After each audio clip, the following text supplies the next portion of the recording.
Here in the Nebraska Panhandle, wild sheep roam the Badlands. It's not a big herd, but a very valuable one. It's estimated that around 200 sheep roam the area.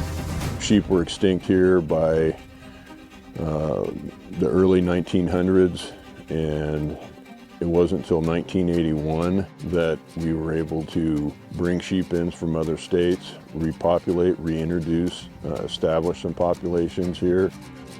Wild sheep are just beginning to thrive in Nebraska again, but today they face an existential threat, and it's not hungry predators.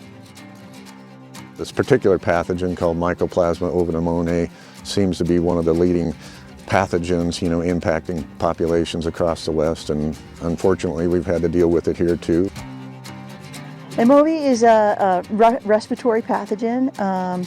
So respiratory droplets exchanged from animal to animal leads to pneumonia, getting fluid in its lungs, nasty cough.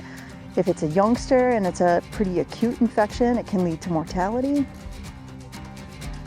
So with support from Wild Sheep Foundation and Grizzly Outdoor Corps, the Nebraska Big Game Disease and Research Center invited veterinarians and researchers from 7 different agencies to help test the herd for the disease.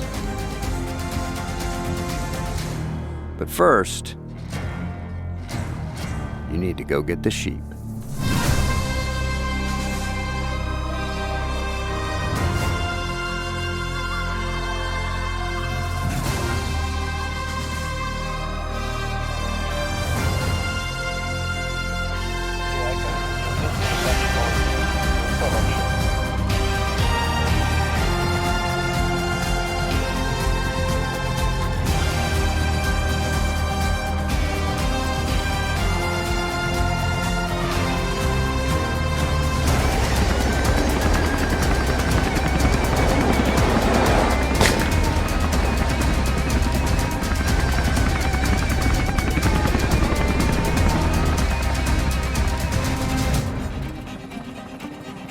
It takes a team effort, along with new testing methods like dogs and portable testing units. The need for new testing methods is to certainly try to help us respond much quicker, and make better management decisions. While still in development, on-site testing methods will allow Movi to be identified quicker. This saves time and keeps more sheep on the mountain.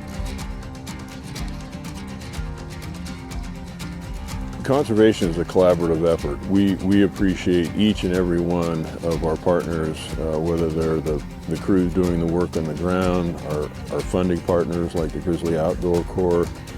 These things wouldn't happen without that. It's that simple. It was a weird day to be a sheep in Nebraska.